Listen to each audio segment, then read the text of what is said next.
Hey guys, this is Austin, and supposedly this is the world's thinnest laptop.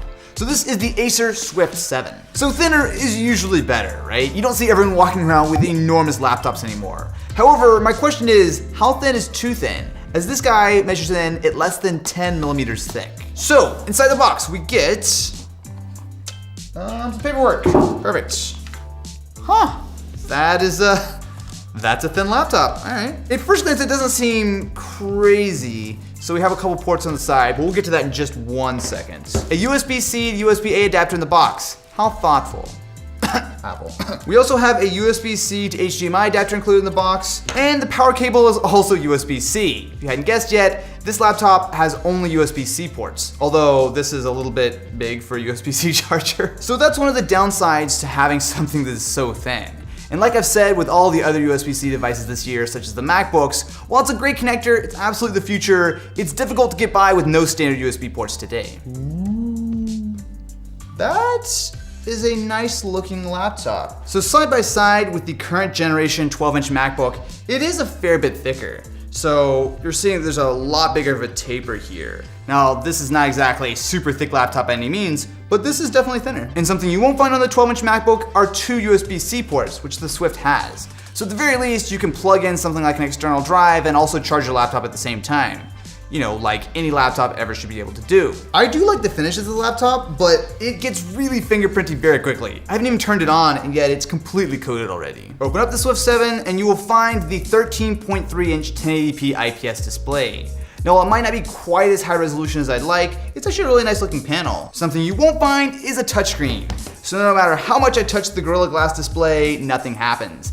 And that's kind of a disappointment. At this point, if you're gonna get any kind of reasonably high-end Windows 10 laptop, I feel like a touchscreen should be part of the bargain. This keyboard is not bad. So a lot of times when you have very, very thin laptops, one of the first things that gets sacrificed is the actual keyboard travel. It's very shallow, it's very clicky. This is a surprisingly good keyboard. There's very little sort of flex in it, and I feel like I could pretty much immediately get up to speed on this guy.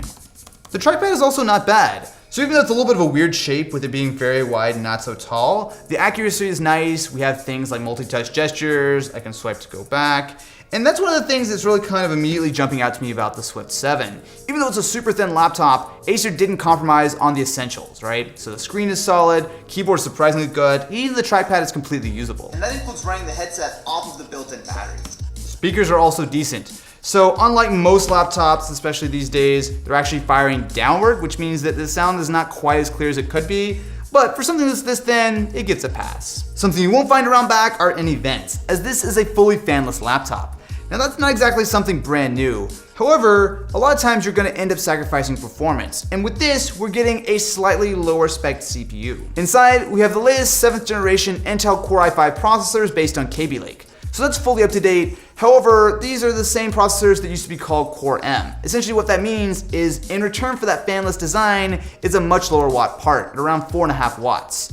To give you some perspective on that, most smartphones are not too far south of that. Paired with 8 GB of memory, this is going to be fine for light to moderate tasks. However, when you get into heavier lifting such as photo and video editing, expect things to slow down. This is not a workstation. In theory though, we should be able to do some light gaming such as CSGO. So this is 720p on medium.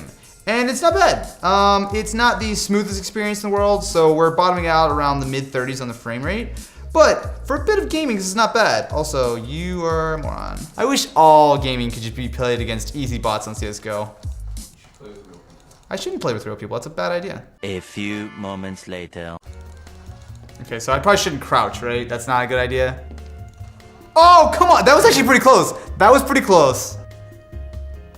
Knifed! That was a solid 8 and 24. The Swift 7 is a legitimately cool laptop. However, you're paying a price for that. Not only are you losing ports, even though you get dongles in the box, but more importantly, it's expensive. At around $1,100, you can pick up other laptops that are very similarly equipped that have actual USB ports and HDMI ports that are gonna cost you a couple $100 less. This is not a bad laptop, but you really are paying a premium for those extra few millimeters of thickness. So what do you guys think about the world's thinnest laptop? Definitely be sure to let me know what you think in the comments below, and I will catch you on the next one.